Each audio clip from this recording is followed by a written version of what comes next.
estamos muito velhos para isso? Que é isso, dona Florinda? A juventude é eterna. Queres assistir comigo? Sim.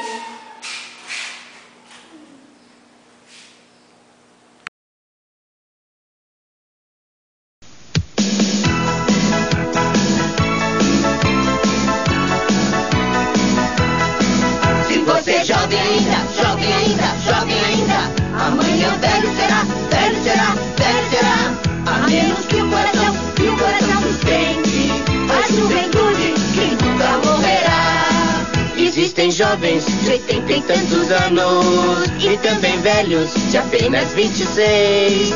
Porque velhice não significa nada e a juventude volta sempre outra vez. Se você é jovem ainda, jovem ainda, jovem ainda, amanhã velho será, velho será, velho será.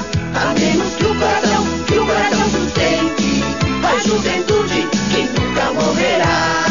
E você é tão jovem quanto sente, pode apostar, é jovem pra valer. E velho é quem perde a pureza e também é quem deixa de aprender. Se você é jovem ainda, jovem ainda, jovem ainda, amanhã velho será, velho será, velho será. A menos que o coração sustente a juventude que nunca morrerá. Não diga não à vida que te espera, pra festejar a alegria de viver, pra agradecer a luz do seu caminho, e você vai tudo isso entender. Se você é jovem ainda, jovem ainda, jovem ainda, amanhã velho será, velho será, velho será. A menos que o coração sustente a juventude que nunca morrerá.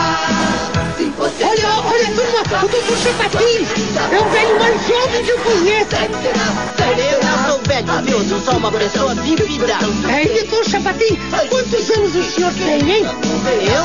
Todos. Mas isso não te interessa, viu?